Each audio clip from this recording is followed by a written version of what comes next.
Hello， 大家好，我是 Lisa。今天我要来回答一位小娃娃的问题。娃娃 TV，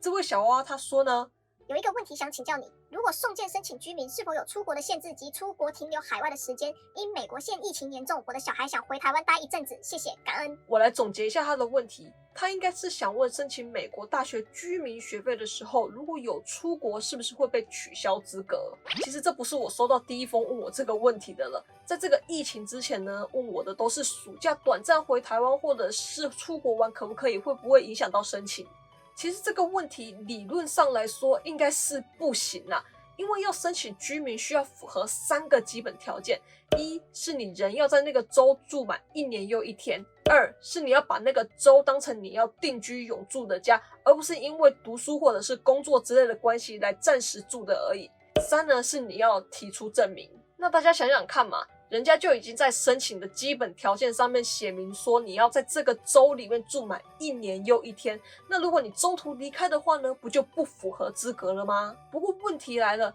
学校要怎么知道你有没有离开这个州呢？如果你只是在美国境内玩一玩的话，像是我住在加州，然后我跑到西雅图去玩，根本不用带护照什么的，所以学校根本也不可能知道你有没有一直在这边啊。再说，就算坐飞机或者是出国好了，海关也不一定会在你的护照上面盖章啊。像我出境美国的时候，他们就没有在上面盖章。入境的时候是有啦，但是如果是自动通关呢，不就不会在护照上面留下任何证明了吗？我在我之前这部怎么获得本州学费资格的影片里面也有说到，申请的时候呢，学校不会看你的护照，你护照上面的出入境日期呢，也不能作为你在这个州生活的证明，因为你完全可以从这个州入境，然后一直居住在别的州，等要上学的时候再回来。例如我从加州入境，但我一直住在西雅图，等我要到加州上学的时候呢，我再搬过来这边租个房子暂住一下，等我上完学之后呢，我又回去西雅图，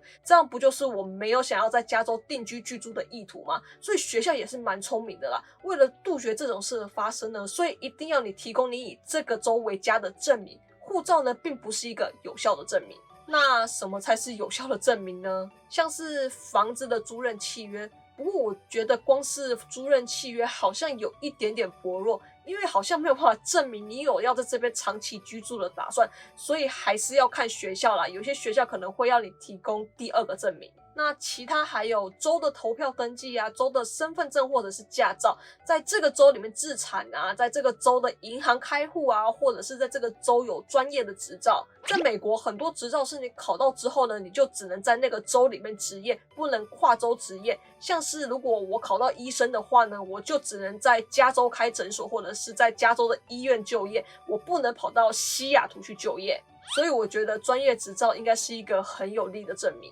好啦，所以从结论上来说呢，只要你不抹去你在这个州的生活证明，例如房子不要退租啊，电话不要断，水电网络继续缴等等之类的，那你短暂离开应该是没有关系的啦，反正学校也不知道嘛。好，那我又看了一下这个小娃娃的问题齁，他是说若是送件申请居民，我是不知道你是已经送了还是还没有送啦。如果你已经送了的话呢，那就不用担心了，因为基本上几天或者是1个礼拜内应该就会通知你的申请有没有通过了。如果过了的话呢，只要你有继续在学校就读，基本上应该就是不会取消你的居民资格了。那如果你在出国前没有送件，你是打算回来之后再送的话呢，那你就要考虑一下你要怎么证明自己有在这边住超过1年，并且以这边为家了。